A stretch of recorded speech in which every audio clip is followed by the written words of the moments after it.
Online जनन asexual reproduction और लैंगिक जनन सेक्सुअल रिप्रोडक्शन में अंतर बताइए। ये प्रश्न बहुत इंपॉर्टेंट है। 10th में हो या 12th में हो या फिर 11th में हो, आपसे ये प्रश्न पूछा जा सकता है। जब भी अंतर पूछेगा तो हम लोग 2 बराबर भाग में कॉपी को बांट देंगे। एक बगल लिखेंगे अलैंगिक जनन एसेक्सुअल रिप्रोडक्शन, दूसरे साइड लिखेंगे लैंगिक जनन सेक्सुअल रिप्रोडक्शन। तो अलैंगिक जनन एसेक्सुअल रिप्रोडक्शन का पहला खासियत लिखेंगे कि इसमें एकल जनक भाग लेता है और लैंगिक जनन में 2 जनक भाग लेता है। तो पहला डिफरेंट क्या हो गया कि अलैंगिक जनन जो भी करेगा उसमें 1 पैंट भाग लेगा और लैंगिक जनन में 2 पैंट भाग लेंगे, 2 जनक भाग लेंगे। फिर दूसरा देखिए, इसमें शुक्राणु व अंडाणु युग्मक भाग नहीं लेता है, यानी कि अलैंगिक जनन में शुक्राणु और अंडाणु युग्मक भाग नहीं लेगा। वही लैंगिक जनन की बात करें तो इसमें शुक्राणु व अंडाणु युग्मक भाग लेता है। आपको पता होगा कि लैंगिक जनन में 2 पैंट है, 2 जनक है, एक मेल और दूसरा फीमेल। मेल में 40 गुणसूत्र, फीमेल में 46, और मेल का जब युग्मक बनेगा तो शुक्राणु बनेगा, ठीक है, और मादा युग्मक बनेगा तो अंडाणु बनेगा। तो लैंगिक जनन में ये दोनों भाग लेता है, हम लोग देख चुके हैं इस पॉइंट में। फिर देखिए तीसरा क्या कहता है कि इस जनन में असूत्री विभाजन या समसूत्री विभाजन होता है। और लैंगिक जनन में क्या होता है कि इस जनन में अर्धसूत्री विभाजन द्वारा अग्रहित युग्मक बनता है। तो देखिए समझते हैं, असूत्री विभाजन और समसूत्री विभाजन, ठीक है, दोनों में क्या अंतर है।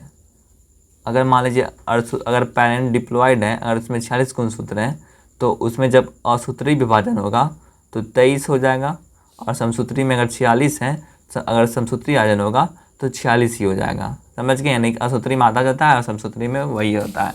यानी कि अलैंगिक जनन में असूत्री विभाजन भी हो रहा है और समसूत्री विभाजन भी हो रहा है, और लैंगिक जनन में सिर्फ असूत्री विभाजन हो रहा है, ठीक है।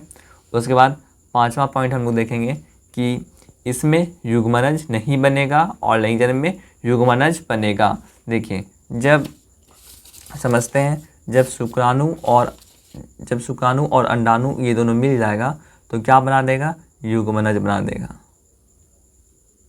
ठीक है, और इससे फिर संतान बन जाएगा। तो वही है कि लैंगिक जनन में इसमें युग्मनज बनता है।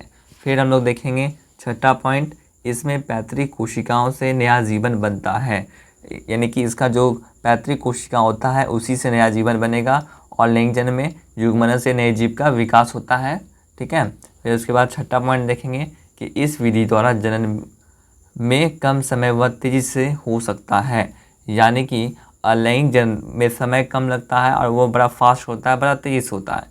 वहीं लैंगिक जनन का खासियत क्या है कि इस विधि द्वारा जन्म में अधिक समय लगता है, यानी कि लंबा समय लगता है जन्म प्रक्रिया होने में।